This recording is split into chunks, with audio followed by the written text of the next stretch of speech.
I was originally going to start this new movie scene series next month, but things changed on Monday with the tragic death of Robin Williams.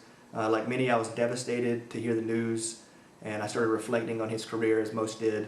While reviewing his filmography, I was actually a little bit shocked at the number of quality roles and films that he was in and how many I loved. I guess I'd forgotten over the past 5 to 10 years or so, and I'm sorry that it took a tragedy like this to remind me. But regardless, I've seen 20 Robin Williams movies, and here they are, ranked in the order of my preference for them. Number 20, RV.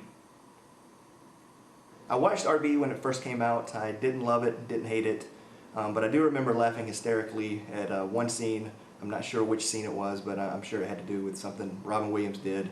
In fact, if you might think you know which scene this is, feel free to comment, as I'd love to check it out, especially since I doubt I'll be watching this movie again in its entirety in the near future, or perhaps ever. Number 19, Club Paradise. I'm not sure how I missed this one growing up, as it's right in my wheelhouse of 80s comedies, but I was a bit disappointed to see that I hadn't missed very much. Williams is solid, but I think it just needed more Barry and Barry. On a side note, sadly, co-star Peter O'Toole and the director Harold Ramis both died along with Williams in this past year. Number 18, Mrs. Doubtfire. I know many people love this movie, but it's just a regular comedy to me. It's funny, but it's also sappy, and though it's filmed well, it can be tedious and a little drawn out at times. I would have rather seen Williams portray this character in a one-act comedy special, and this won't be the only popular movie that I rank a little lower than normal. Number 17, Jumanji. It's a fun movie, and I'm a fan of cheesy special effects, but not when they're CGI. And this was 2 years after Jurassic Park, and by the same ILM team, so there's really no excuse. But again, it's a fun movie, especially for the family, and Williams does have his moments. Number 16, Hook. Not as bad as some would have you to believe, but not as great as the praise that others give it. It falls in the shoulda, coulda, woulda bucket based on Spielberg being the director and the incredible cast that it has. It should have been much better, but it has the subtlety of a stampeding rhino, and the magic is a little lost, but maybe I've just grown old. Number 15, Cadillac Man. Williams is perfectly sleazy in Cadillac Man, which is a bit of a guilty pleasure of mine to watch. It's not anything that I'd go out of my way to see, but anytime it was on television, I'd find myself not turning the channel and watching it to the very end. Number 14, 1 Hour Photo. The lowest on the list of 3 movies released in 2002, which was a year where Williams explored darker characters. In 1 Hour Photo, we see him at his creepiest. It's a movie I saw when it first came out, and I haven't seen since, so I would like to watch it again soon.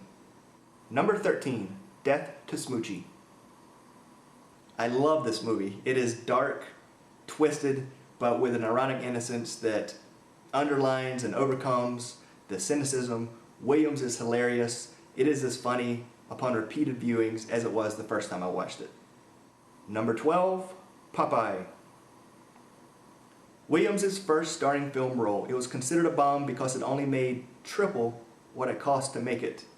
Some people think it's bad, those people are fools. It's a living cartoon, Williams is perfect, and with the removal of 1 or 2 songs, it would be in my top 10 on the list. Number 11, The Final Cut. Perhaps I overlooked the film's flaws due to the subject matter being similar to a story idea that I, and I'm sure many others had before watching the movie. And in fact, Philip K. Dick probably imagined something similar decades ago. Regardless, it's a great movie that I think everybody should watch, and Williams gives an appropriately understated performance. Number 10, Insomnia. This is an excellent movie, one of the best on the list, but I'm not ranking them in the order of quality of filmmaking. I'm ranking them based upon how much I like them, which in this case is 10th best.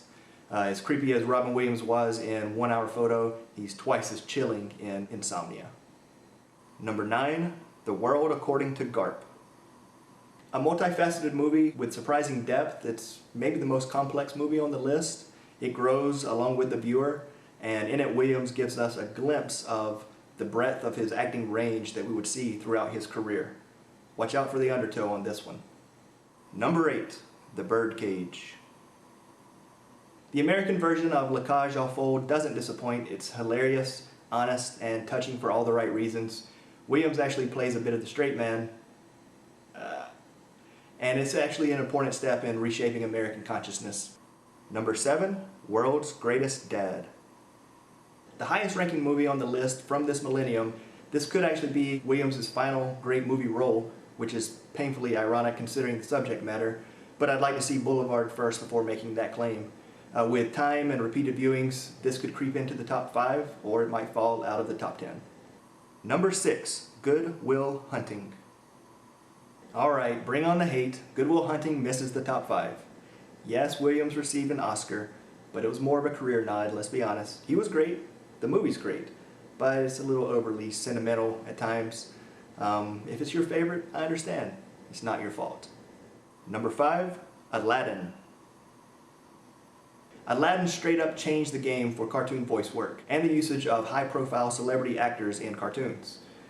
Williams' full improv genius is unleashed in this cartoon, so much so that he ad-libbed so much of the dialogue that it was actually disqualified from contention for an Academy Award for Best Screenplay. Number 4, Awakenings.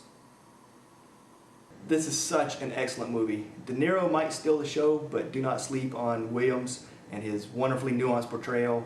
The body language that he exhibits speaks volumes for the shy character. Number 3, The Fisher King. A decade ago, this would have been number 1 on my list. I'm a huge Terry Gilliam mark, but like most of his films, they don't seem quite as subversive now as they did when I was younger. However, Williams, who on this film earned his 3rd Academy Award nomination within a 5-year period, his performance is just as magical. Number 2, Good Morning Vietnam.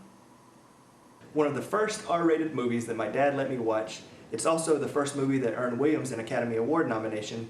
It's perhaps the most pure Robin Williams performance. I can't imagine anyone else in this role. No one has the manic, controlled energy that he does to pull it off. And number 1, Dead Poets Society. I watched it again, and I cried like a baby again. It's one of my all-time favorite films, both for the subject matter and themes, but also for the execution and the craft. It's a work of art, and Williams' portrayal is a work of art. All the fire and passion that we typically see from him in frantic speech and movements from Williams, it's transformed into a reserved plea to live life. As someone who doesn't like to speak in front of people or on camera, I just want to thank Robin Williams for giving me the inspiration to stand up and make this video. Oh, Captain, my Captain.